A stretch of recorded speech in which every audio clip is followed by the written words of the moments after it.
cuidem do que vocês fazem pelos seus filhos. A história do interdisciplinar que o Vitor colocou, ajudem seus filhos a testarem atividades interdisciplinares, de maneira interdisciplinar, para eles resolverem, ao longo do tempo, quais eles não querem, né? Porque aí eu concordo também que a pessoa não sabe o que ela quer, mas ela sabe cada vez mais que ela não quer certas coisas, né? Eu, Vitor Lopes, estou aqui com o Edmur Sayane para falar de negócios, cultura e tecnologia, sempre com um pouquinho de ironia. Hoje vamos falar dos diferentes tipos de inteligência e como isso afeta nossas vidas.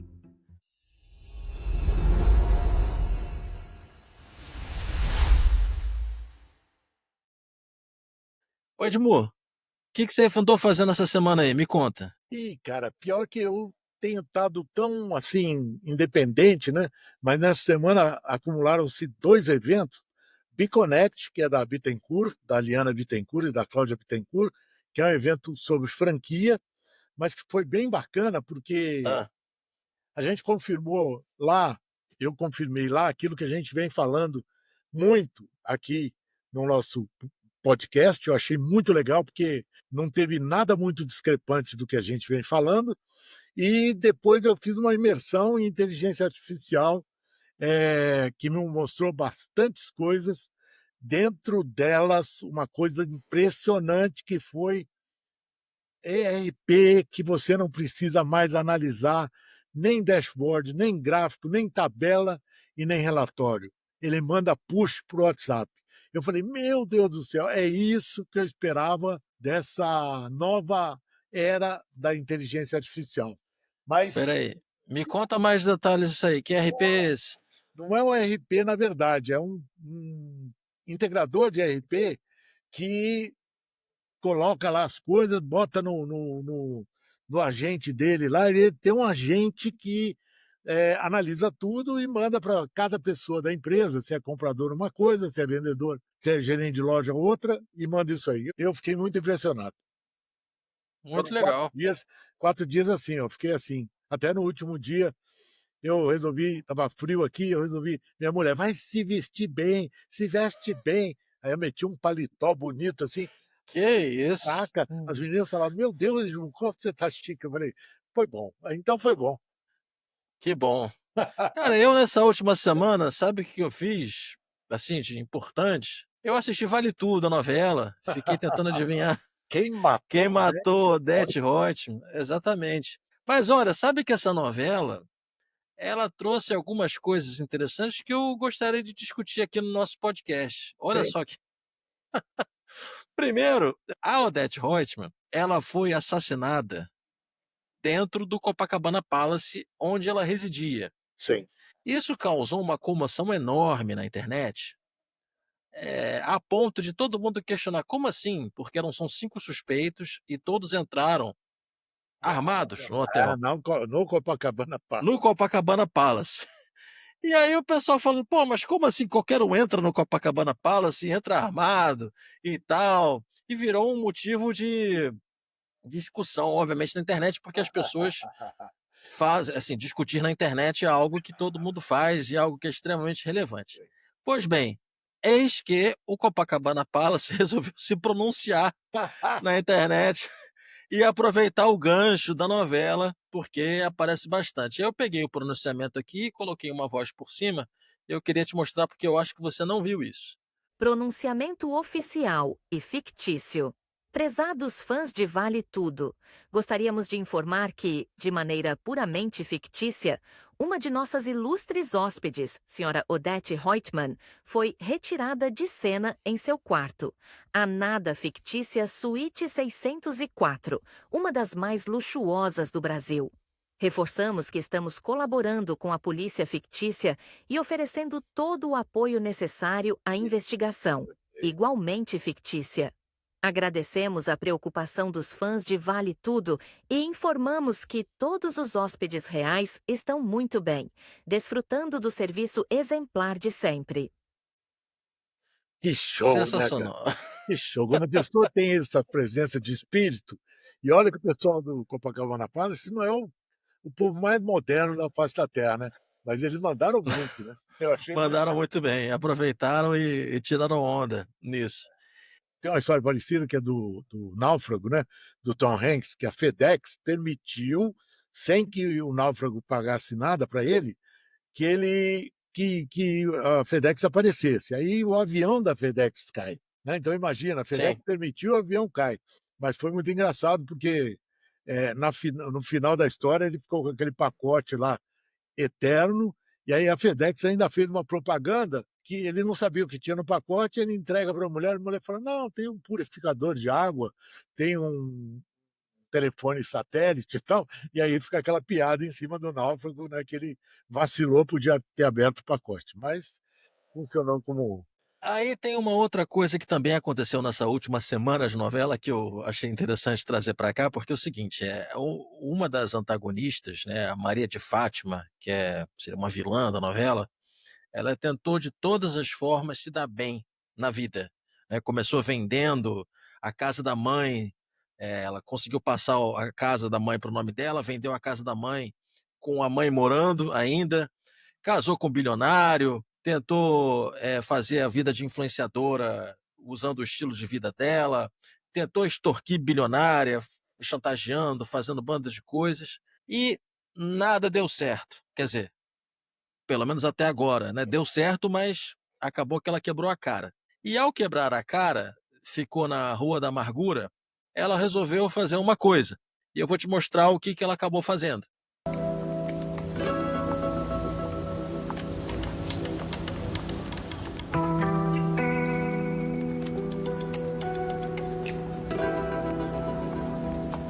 Querida, o sonho, ele é de creme e de doce de leite. Não existe sonho de coco, não existe sonho de chocolate, não existe sonho de morango. Os sabores são os clássicos, tá? Não adianta ficar meia hora olhando pros sonhos que eles não vão mudar de sabor. Que horror! Que atendente grosseira, mal educada. Vai embora. Fica alugando, enchendo o saco. Pobre.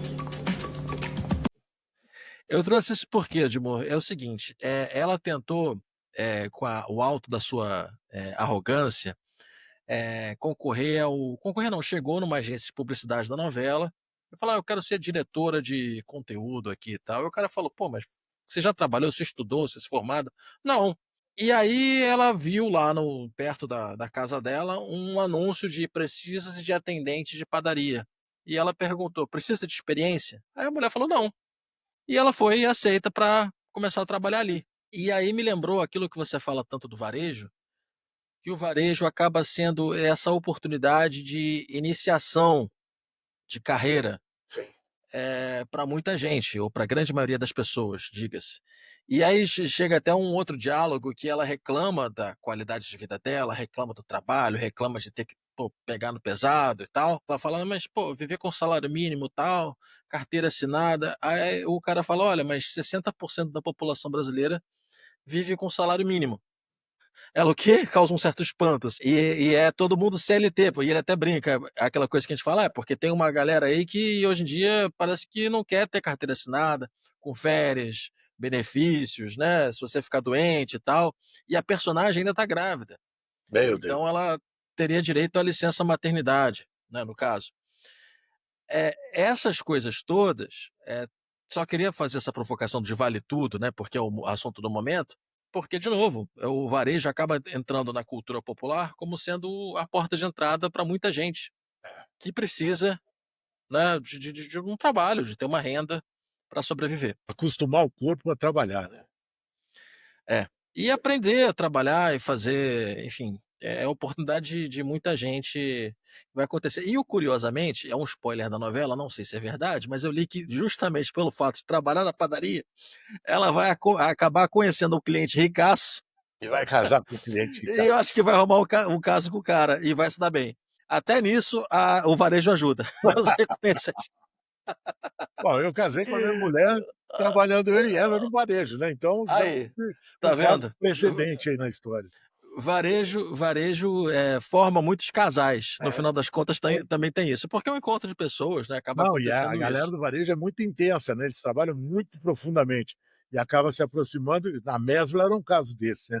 O que tinha de casos formais e às vezes casos informais de pessoas que conviviam um pouco mais profundamente, era muito engraçado, mas era muito Não, é muito comum no ambiente de trabalho, acaba sendo no varejo realmente, eu já vi muitas histórias nesse sentido também. Mas hoje não vamos falar sobre relacionamentos amorosos, vamos falar sobre tipos de inteligência. Mas antes de falar de tipos de inteligência, eu trouxe um outro bônus aqui da Amazon. Na verdade, 2. Um que apareceu para mim hoje e outro que apareceu tem pouquíssimos dias. Eu vou começar com que na ordem cronológica, que apareceu há pouquíssimos dias. Tá? É um vídeo que mostra uma novidade da Amazon Pharmacy. Você está por dentro do que nossa, está eu acontecendo vi com a isso aí, Amazon eu até Pharmacy? postei para meus amigos da nossa drogaria isso aí hoje. Você viu? Então, deixa eu ver se a gente está falando da mesma coisa. Vou colocar aqui. Some patients will soon be able to pick up their prescription medicines from a vending machine. Amazon is launching new pharmacy kiosks at select One Medical offices in California, starting in December, with plans to expand to other locations in the future. Patients will set up an Amazon pharmacy account online, schedule an appointment at a One Medical location, and request that their prescription be sent to Amazon Pharmacy. Then the patient can go to the Amazon app and request pickup at a kiosk. Traduzindo, você vai numa clínica, que eu acho que é uma dessas clínicas populares, né? Que você consegue atendimento rápido e tal. Tem um quiosque lá, você baixa a sua prescrição no próprio telefone, que você vai, diz que vai para lá, e a partir do momento que você sai da clínica, você já pode retirar no próprio quiosque de autoatendimento o seu remédio. Então, eles facilitaram ainda mais a retirada, porque nos Estados Unidos é comum você encontrar uma fila, uma burocracia para farmácia e tal. É o caminho que eles encontraram para cativar ainda mais os clientes. Na matéria que eu li, tem o percentual de pessoas dessa categoria que você está descrevendo aí, que vai numa clínica barata e tal, que não compra prescrição. Ele não compra, ele tem a prescrição, mas ele acaba não comprando, que acontece muito no Brasil também, né? A pessoa, ela não completa o ciclo de cura dela por falta de dinheiro. Isso aí é muito comum no Brasil.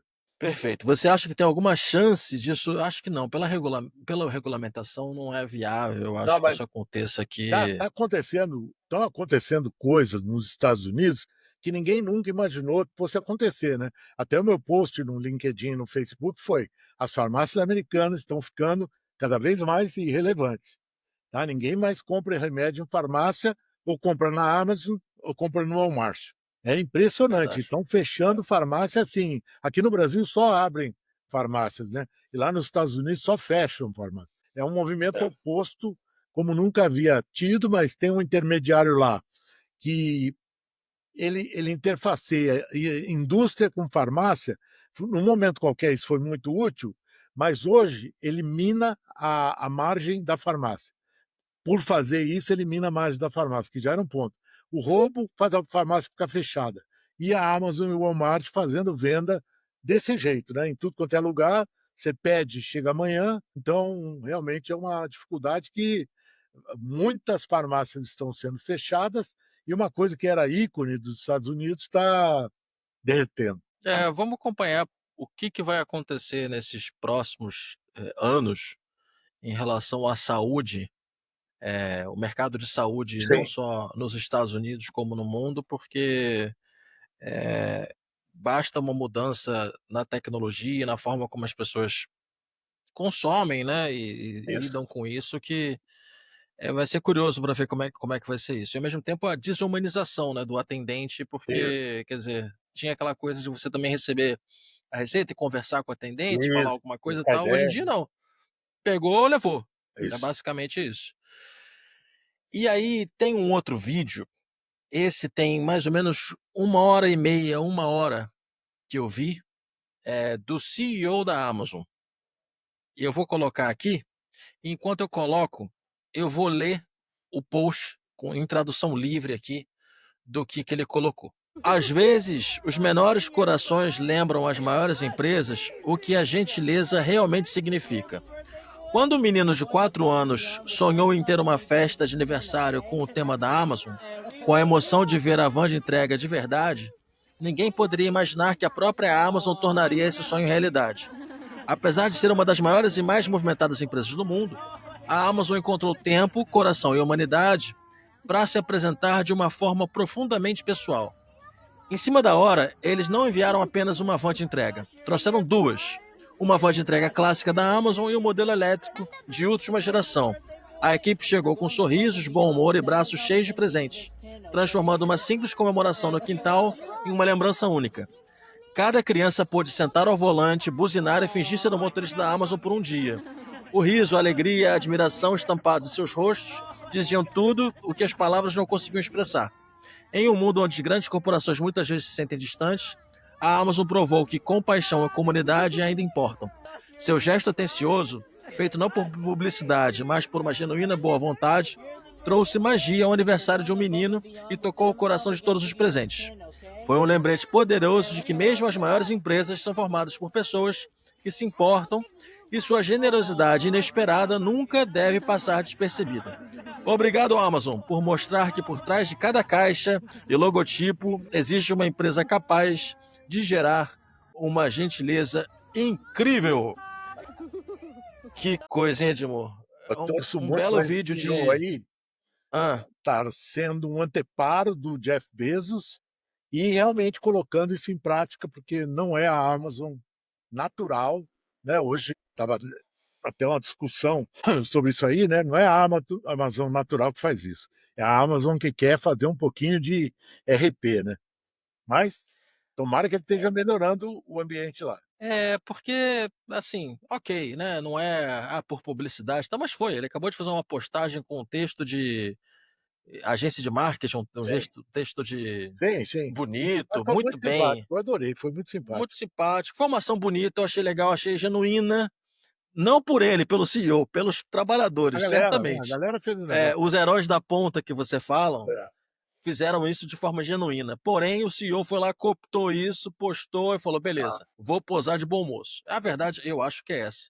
Entendeu? Então, para mim é o seguinte: na boa, trata bem, show me the money, paga bem os caras, reconhece, dá valor. Não adianta demitir não sei quantas mil pessoas para Não depois adianta posar ter de bom moço. turnover de, É, né, que a Amazon tem, exatamente. que é enorme no centro de distribuição. Eu elogio a ação dos heróis da ponta, dos entregadores, que criaram as faixas, que interagiram com a criança. Criaram um fato novo lindo sobre a Amazon, né? Quer dizer, Lindo, nunca, bacana, a Amazon nunca, até o iFood já fez propaganda sobre os caras que trabalham nela, mas a Amazon nunca tinha feito. Então, eu acho bacana. exatamente. Vamos falar do assunto do dia agora? Vamos lá. Olha, esse daqui eu aprendi a primeira vez que eu escutei sobre esse tema foi numa palestra sua há exatamente 20 anos atrás. Caramba. Quer 20 dizer, o anos. podcast nosso está com velhice, com vintage, né? Mais ou menos. Esse assunto, a primeira vez que ele apareceu já tem tempo. Só que esse assunto ele foi passando por algumas atualizações Sim. importantes. E aí, esse vídeo gerado, né, por inteligência artificial, que não é que é uma coisa absolutamente recente, ele vai trazer o que você comentou na palestra e talvez algumas outras coisas que eu acho que você não sabia. Fazer um disclaimer aqui para quem está assistindo.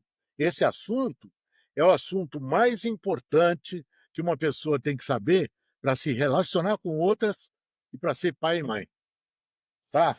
É um assunto muito sério. É verdade. Aliás, uma breve introdução, né? Vamos falar sobre tipos de inteligência. É sobre um material de estudo do Howard Gardner, que é professor de cognição e educação em Harvard, criador da teoria das inteligências múltiplas, que desafia a ideia de uma inteligência única. Então, esse é o resumo. É um autor, professor extremamente premiado, laureado, já escreveu mais de 30 livros e centenas de artigos.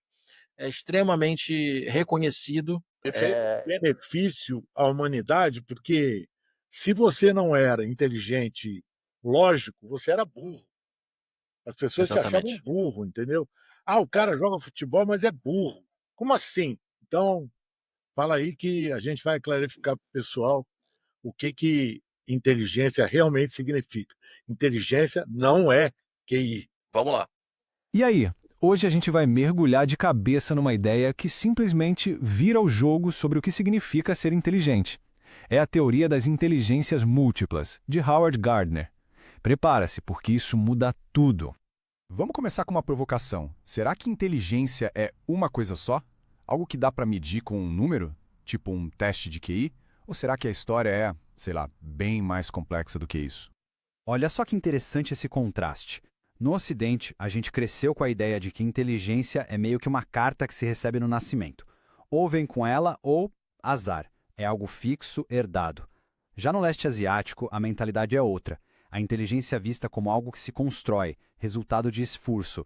Tem até um ditado no Japão: reprove com 5, passe com 4. A lógica é que dormir 1 hora a menos para estudar faz toda a diferença. É uma visão que dá muito mais poder para a gente, né? Edmur, isso é um ponto interessante. Aliás, só um parênteses aqui importante, né? Todo esse material ele foi criado em cima de uma entrevista de 50 minutos a 1 hora. Não foi uma entrevista, não. Na verdade, foi uma apresentação que o autor, o Howard Gardner, ele disponibilizou no site dele. Então, é endossado por ele, quando ele apresenta o conceito de múltiplas inteligências. Então, eu peguei essa apresentação, esse vídeo de 1 hora, e criei esse material na inteligência artificial. Boa. Eu assisti todo o vídeo.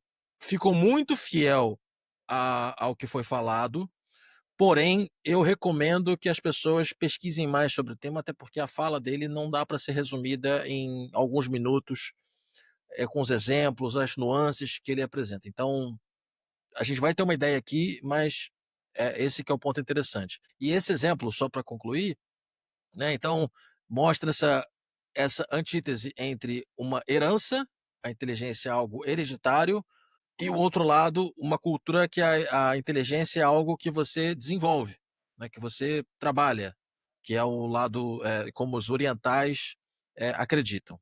Algum comentário ou podemos prosseguir? Não, eu acho que tem uma base da inteligência que é hereditária, pode ter certeza disso, porque certas pessoas são mais interpessoais do que outras e, por mais que elas tentem se transformar através do aprendizado, elas continuam sendo intrapessoais, mas com certas... eles soltam as amarras, tá? Mas eu acho que você adquire muito do que você se torna inteligente a partir dessa base desenvolvida. Tem um ponto interessante do ponto de vista econômico, conversando com a minha esposa, que faz pesquisa no tema, ela fala que o nível de escolaridade da mãe é um determinante econômico sobre o sucesso dos filhos. E por que da mãe? Porque no final das contas a mãe é que acaba educando e acaba tendo essa preocupação maior em estar mais perto dos filhos. Infelizmente, eu diria, né? Porque é isso. E quanto mais educada for a mãe... Rodrigo, por acaso, que meu filho você conhece, as filhas dele são criadas pela avó, que é professora, e o avô, que é um cara super inteligente. Eu acho que esses dois, né, não é que são criados, mas eles ficam com os avós. Eles ficam. Mas peraí, eu conheço o Rodrigo, inclusive, o meu filho estuda com a filha dele, mas o Rodrigo é bem presente. Vamos ser. Não, vou fazer defesa dele. Mas metade. O Rodrigo e a esposa. Metade do dia de semana eles ficam com a avó e o avô, e às vezes mais do que isso. E é impressionante o quanto que eles absorvem desse avô e avó. Claro que os pais são bons, mas mais uma influência. Eles poderiam estar numa escola, estar com uma babá e tal, mas eles estão com avô e avó apaixonados e querendo passar tudo de bom que eles possam ter. Exatamente. Então, esse ambiente, ele acaba, ambiente que eu digo, inclusive hereditário, né? Ele acaba contribuindo também. Vamos seguir. E é exatamente aí que a teoria do Howard Gardner entra em cena para chacoalhar tudo. A proposta dele é a gente abandonar essa ideia de que existe um único supercomputador na nossa cabeça. A visão antiga, aquela do QI, é basicamente isso. Imagina um único processador central. Se ele é potente, a pessoa é considerada inteligente em tudo. Se não é, bem, paciência. Fica meio que sem opção. Agora, a teoria das inteligências múltiplas, ou IM, chega e vira essa mesa. Em vez de um computador, a gente teria vários. Vários computadores diferentes, cada um meio que independente do outro. Alguém pode ter um computador musical super avançado, mas um computador para se localizar no espaço mais básico. Faz todo sentido, né? É por isso que uma pessoa pode ser um gênio em uma área e ter dificuldade em outra. Então, qual é a definição oficial? Inteligência seria o potencial de processar informações para resolver problemas ou, e essa parte é genial, criar produtos que uma cultura valoriza. Isso é revolucionário. Tira a inteligência daquela torre de marfim dos testes e a coloca no mundo real. O que é inteligente aqui pode não ser o mais valorizado em outra sociedade. Beleza, mas que computadores são esses, afinal? Gardner mapeou 8 inteligências bem distintas. Vamos dar uma olhada rápida em cada uma. A lista começa com as duas mais famosas da escola: a linguística, dos poetas e advogados, e a lógico-matemática, dos cientistas. Mas aí a coisa... As duas principais, no sentido de que são as mais tradicionais, que você já citou, linguística, que é basicamente a aula de português e matemática, né? Que a gente tem das escolas, que são muito, extremamente importantes, não tem como negar isso, é a base de todo o ensino, mas a gente se restringia a elas no passado. Você quer complementar com alguma coisa, além do que você já falou? Não, pior é que o QI tem muito mais de lógica do que de linguística, né? E eu tenho um amigo meu, engenheiro, cujo filho não ia bem em matemática, tirava 10 em português, e ele falava para mim: meu filho é burro. Eu falei: mas que é isso? E ele tinha essa... que é o problema maior dos pais, que têm certas inteligências e querem obrigatoriamente que os filhos repitam a inteligência que eles têm. Vamos seguir. A coisa fica muito mais rica. Temos a musical, a espacial de um jogador de xadrez, a corporal sinestésica de um dançarino ou de um cirurgião, a interpessoal, que é a de entender os outros, a intrapessoal, de entender a si mesmo, e, por fim, a naturalista, que é aquela capacidade de sacar os padrões da natureza. Juntas, elas mostram um retrato muito mais completo e justo do talento humano. Vamos voltar aqui, porque isso precisa de uma pausa para a gente processar essas informações. Musical. Então, imagina quantos músicos talentosíssimos, pessoas que têm uma capacidade de fazer sons, né, de capturar. E é só pensar qualquer músico que a gente conheça, você vai perceber isso. 2 filhos. Exatamente. Espacial, em navegar no espaço. Então, eu achei curioso que o enxadrista entrou como um exemplo. Não, mas pintar é espacial, não é pintura, arquitetura espacial, tudo isso é espacial. A corporal sinestésica, que é a inteligência do corpo, um dançarino, cirurgião, um atleta, né? Quem joga bola, quem é atleta, muito. Cirurgião, né? Porque precisa um artesão também, enfim, isso faz tudo. Exatamente. Aí vem a interpessoal, a inteligência de entender os outros, então político, vendedor, o que é interessante também, e a intrapessoal, que é a inteligência de entender a si mesmo, né? Um indivíduo autoconsciente. A naturalista, para mim, não era tão óbvia, mas é curioso, na inteligência de reconhecer padrões na natureza. Sim. Médico. E aí, o médico? Médico. Não sabia, por quê? Porque ele reconhece padrões nos seres humanos, né? Ah, sim. Você sabe, quando eu tinha pensado nisso, eu pensei assim, pessoas do tipo pescador. Ele percebe que, olha, a maré tá sempre passando para um lado, para o outro. Mas tá conectado com a natureza.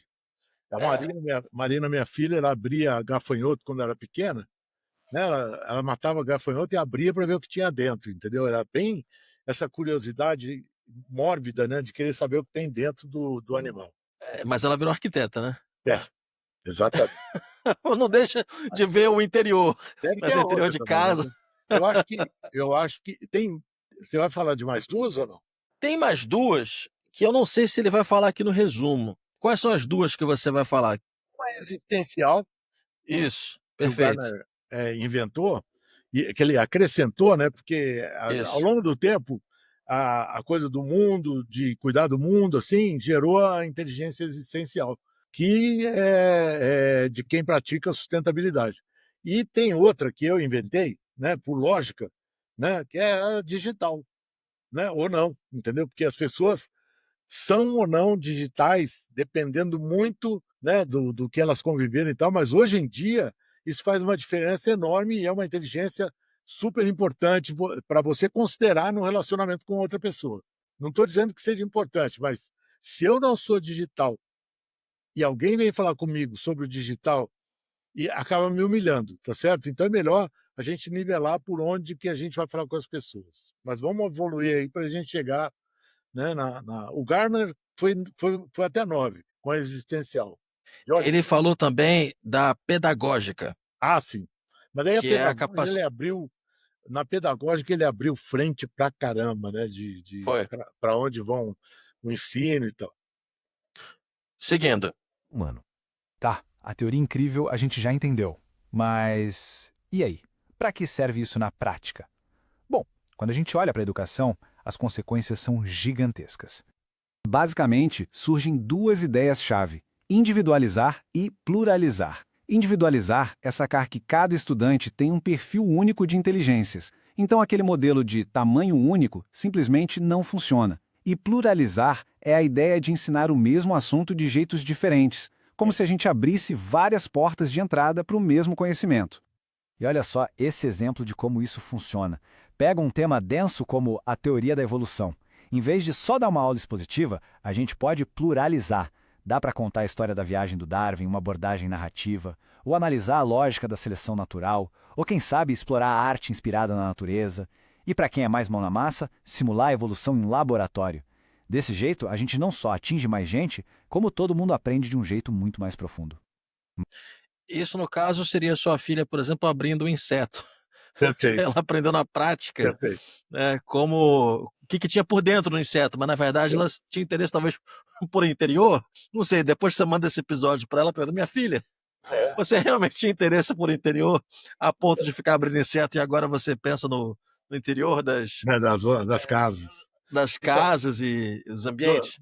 Durante um tempo eu fiz trabalho no Colégio Céu, aí no Rio de Janeiro, né, que era do Júlio Lopes. É do Júlio Lopes, e tinha uma pessoa lá que eu, infelizmente, não vou me lembrar o nome, mas foi a pessoa que me apresentou o Gartner. A gente criou, no Colégio Céu, uma sala gardneriana, tá certo? De multi-inteligência, para a pessoa poder aprender dessa forma. Foi uma das pessoas mais modernas que eu já vi em cima desse assunto, e foi ela que criou essa história toda.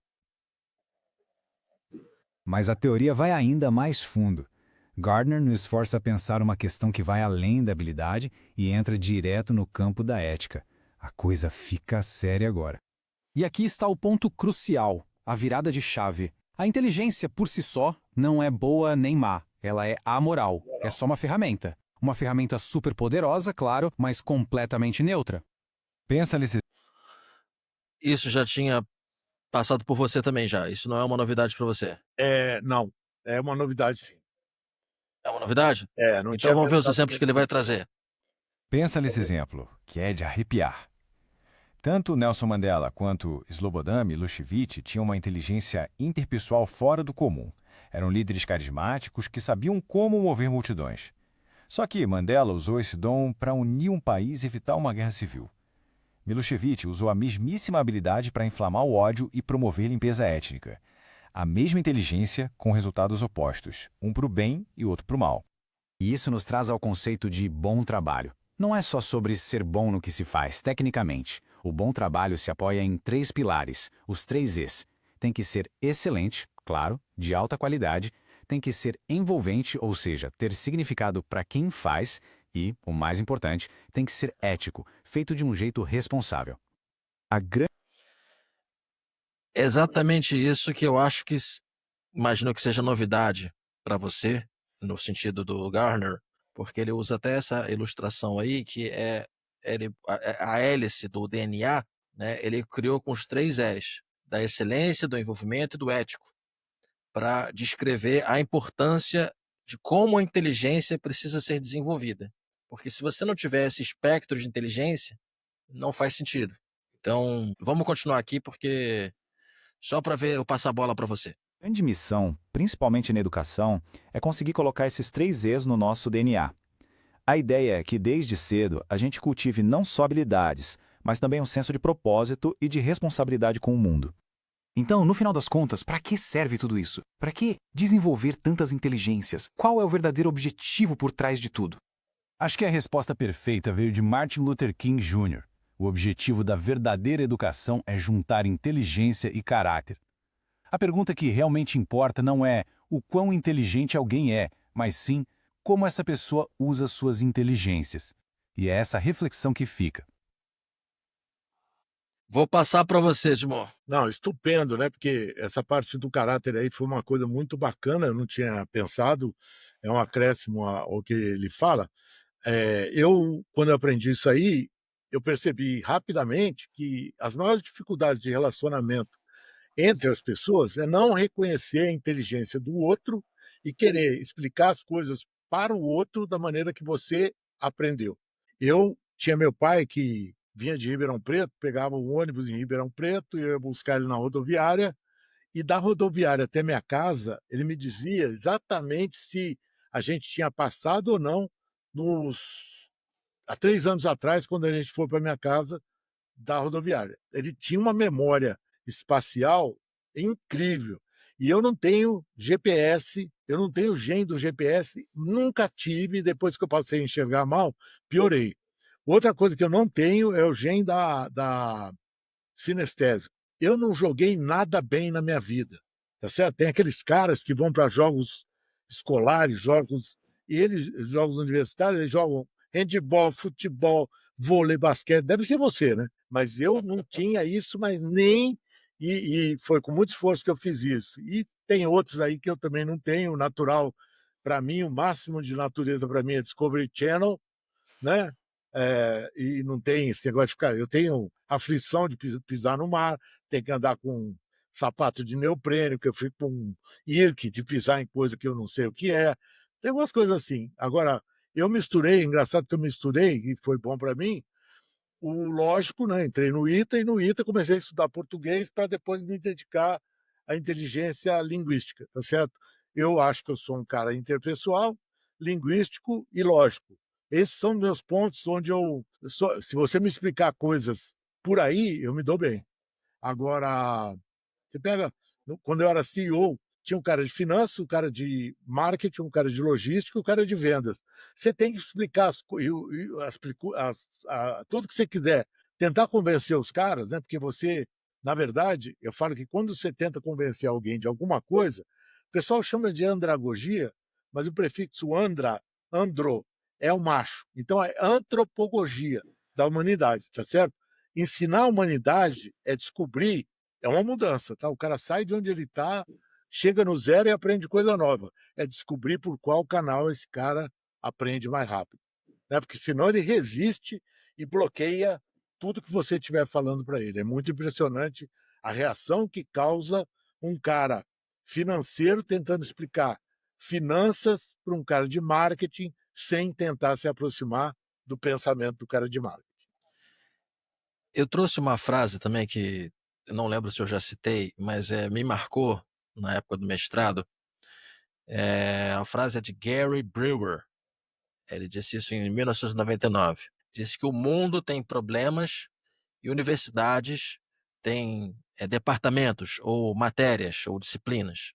Significa que, se você parar para pensar, sei lá, tem departamento de física. Então, o pessoal de física vai tentar resolver do ponto de vista de física. Você sabe o que o Gardner falava, que me veio à memória agora? Aham. O professor do primário ensina para a criança. O professor do ginásio ensina disciplina. E o professor do colegial e do universitário ensina para ele mesmo. Ele que fica competindo com o aluno, entendeu? E é impressionante o que isso aí deteriora, né, o ensino ao longo do tempo. E ele fala isso, o Gardner, assim, na cara dura para qualquer plateia que ele fala, assim. E eu falava isso às vezes nas escolas que eu trabalhei, as pessoas ficam meio tremendo assim, mas daqui a 2 minutos elas estão falando comigo. Pior que é. Pior que é. Pois é. O professor de colegial e universitário, no ITA era muito assim, o cara queria fazer pegadinha com você o tempo todo para mostrar que ele era melhor que você, entendeu? E muito impressionante isso aí. Sim, o que essa reflexão sobre múltiplas inteligências traz é a necessidade de uma visão interdisciplinar. Sim. Porque tem aquela velha É história que a isso. gente já comentou, do É isso. multidisciplinar, que cada um na sua caixinha, mas juntando. O interdisciplinar é a interseção das várias caixinhas para um Isso. propósito único. Isso. Então, uma pessoa ela é interdisciplinar. Ela se propõe a isso. Qual é o problema que a gente vê hoje em dia? Né? Na verdade, são vários.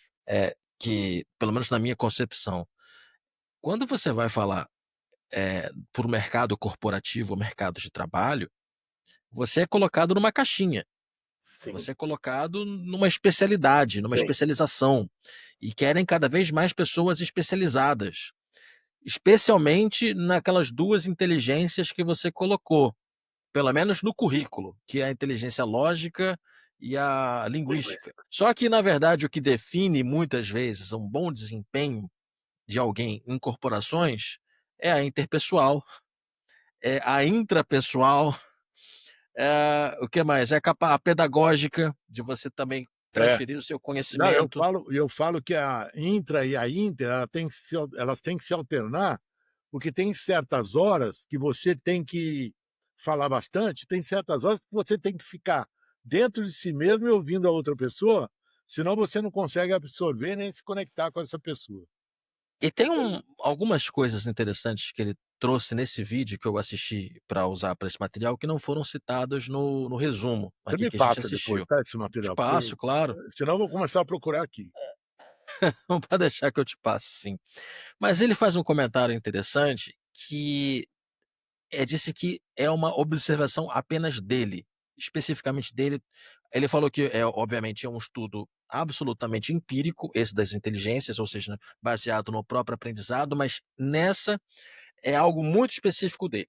Ele diz que o primeiro emprego tem uma importância extremamente relevante para a definição da carreira e de como os 3 Es vão se desenvolver para aquela pessoa.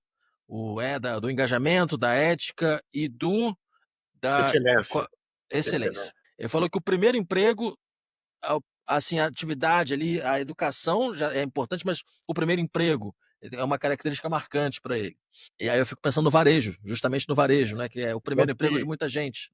E daí a E minha pregação de que um vendedor de loja tem, no primeiro emprego, o maior embrião de uma carreira maravilhosa, dado que hoje todo mundo é instado a lidar com o público, tá certo? Entender o cliente, ir para a ponta, entender o que acontece na ponta. No varejo, você vive na ponta, tá certo? Você convive com o cliente dioturnamente e percebe coisas através desse cliente, do mercado e do concorrente e das tendências muito fortemente. Deixa eu só falar uma coisa, que senão eu vou esquecer, então. sim, O pai antigo queria que o filho fosse o que ele era, certo? sim.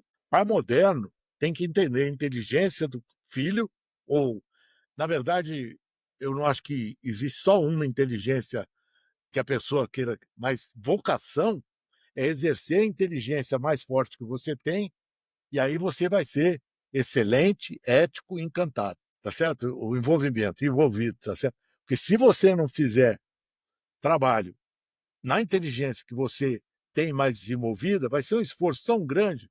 E eu lembro uma matéria que eu não gostava, o quanto que era sacrificante estudar, entendeu? Ficava com raiva. Ao contrário, matéria que eu gostava, eu estudava com prazer, tirava nota alta, e aí me animava e virava um círculo virtuoso maravilhoso. Estudo, tiro nota, estudo mais, melhoro e pronto. Eu vou trazer aqui no site dele Sim.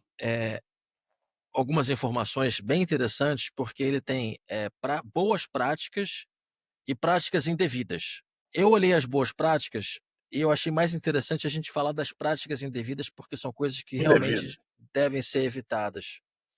E é o seguinte: a primeira coisa é um mito sobre impressão digital, que múltiplas inteligências podem se basear em impressão digital. Eu lembro disso numa época, eu era criança ainda, minha mãe escutou alguém falar que na União Soviética, por exemplo, eu lembro dessa, ela falando que tinha um estudo que, com base na sua impressão digital, eles conseguiam avaliar, por exemplo, se você tinha aptidão para esportes. Isso, ele não, ele, esse estudo, ele falou, olha, não faz sentido nenhum, tá? Na crença dele, é infundado, não existe isso. E também que existem diferenças entre grupos, a crença é que pode haver diferenças nos perfis de inteligências múltiplas com base em gênero ou raça. Ele não prossegue com essa teoria, isso também é infundado, segundo o que ele coloca. E tem alguns mitos intelectuais. Eu vou aqui, são 9 mitos, se eu não me engano, são 7 mitos, na verdade. Eu vou ler aqui rapidamente e a gente pode ir comentando em cima. Mito número 1. Agora que as inteligências foram identificadas, os pesquisadores devem desenvolver testes para medi-las. Ele contra esses testes.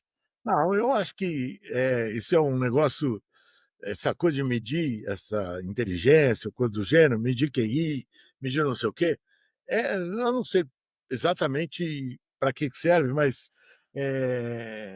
eu acho que é realmente uma coisa que eu tô com ele, joga fora. É isso. É importante entender o contexto de cada um e tentar adaptar e desenvolver as pessoas da forma como é possível.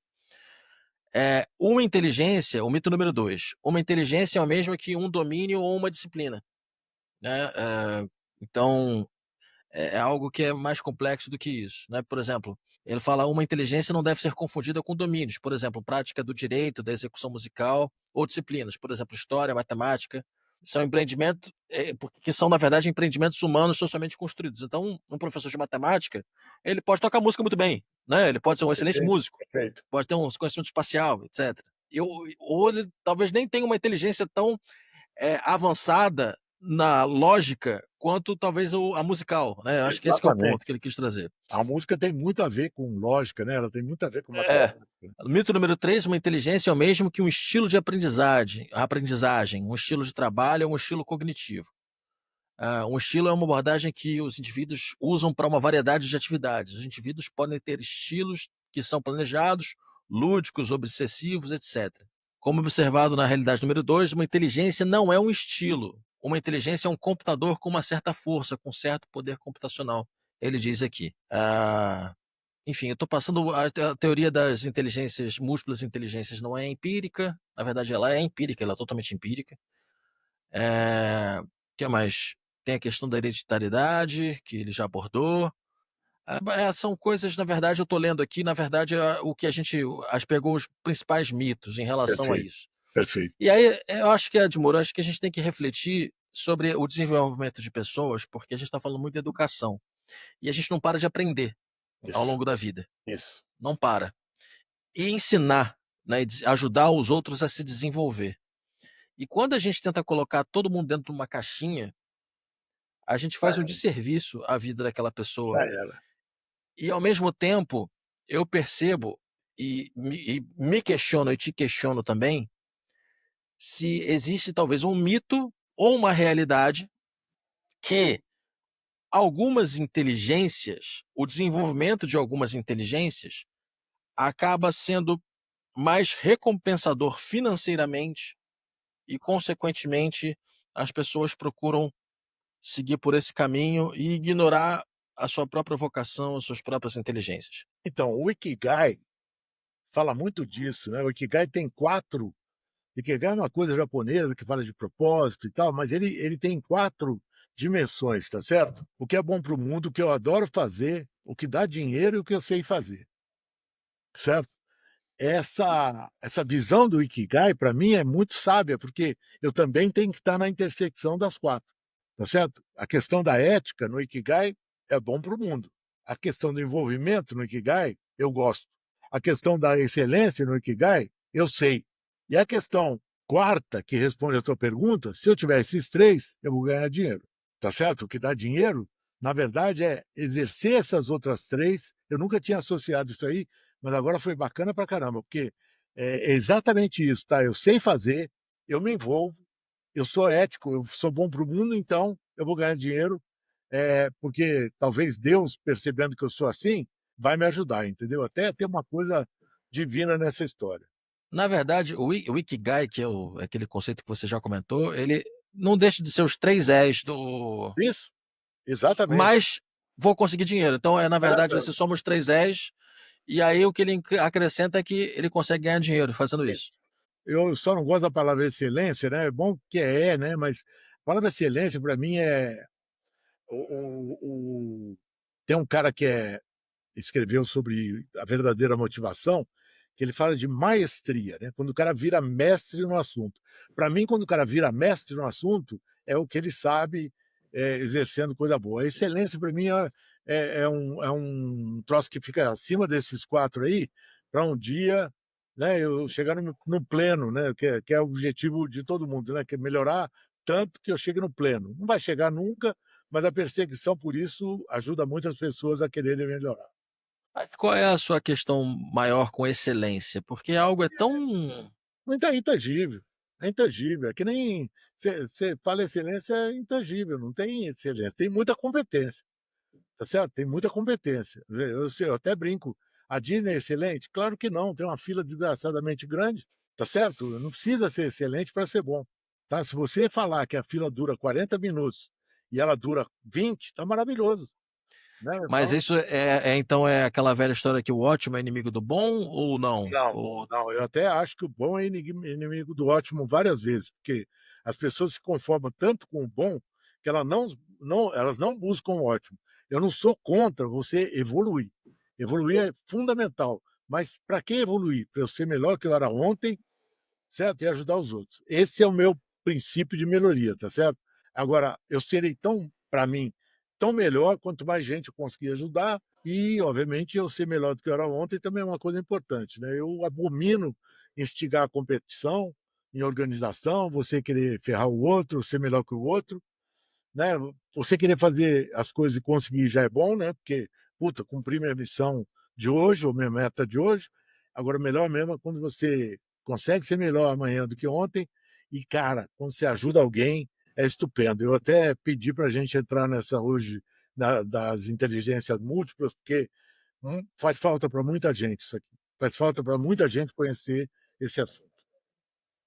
Que bom. Para terminar, você, só para essa tua excelência, você acha que a excelência ela é uma utopia? É, muito utopia. Eu prefiro essência. Qual é a sua essência? Fala para o cara, qual é a sua essência? Aí desenvolve. A sua essência tem que ser praticada de maneira cada vez melhor. Ok, tá bom, é isso aí. Então, eu acho que existe uma semelhança entre o que você falou e uma frase famosa do Eduardo Galeano, que eu não sei se você já escutou, sobre utopia, que eu vou ler aqui. Tá bom. A utopia está lá no horizonte. Me aproximo 2 passos e ela se afasta 2 passos. Caminho 10 passos e o horizonte corre 10 passos. Por mais que eu caminhe, jamais alcançarei. Para que serve a utopia? Serve para isso. Para que eu não deixe de caminhar. Isso. É perfeito. Aí eu acho isso? Nesse assunto que eu digo assim, o cara não é excelente. Ele não tem excelência. Ele tem está em busca. Muita competência para que ele chegue cada vez mais longe. E aí é Sim. Perfeito. Gostei. Sempre ensinando. Imagina. A gente está aqui para trocar experiência e eu aprendo muito contigo. Cuidem do que vocês fazem pelos seus filhos.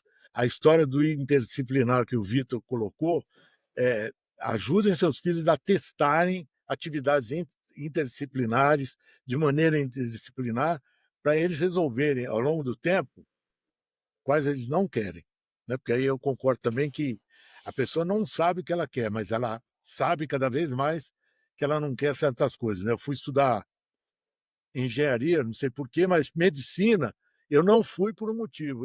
Lá em Ribeirão Preto tinha a faculdade de medicina, eu ia estudar medicina, fui fazer uma aula de anatomia como ouvinte. Desisti na hora, entendeu? Foi embora, não vai ser isso que eu quero. Talvez se eu tivesse feito uma aula de engenharia ou uma atividade de engenharia, eu ia saber que eu gostaria mais de dar aula, ensinar as pessoas, sei lá, algumas coisas diferentes. Não, imagina, eu aprendi esse conceito contigo, exatamente, inclusive em reuniões de negócio com empresas, falando, olha, começa pelo que você não quer fazer e não pode fazer. Então determina, por exemplo, até para um CEO, para alguém que você queira, falar, isso aqui você não faz. O resto você tem flexibilidade para fazer. Fechamos? Graças a Deus, muito bom. Eu gostei muito. Então, muito obrigado pela discussão. Imagina, semana que vem temos mais. Um abraço a todos. Abraço.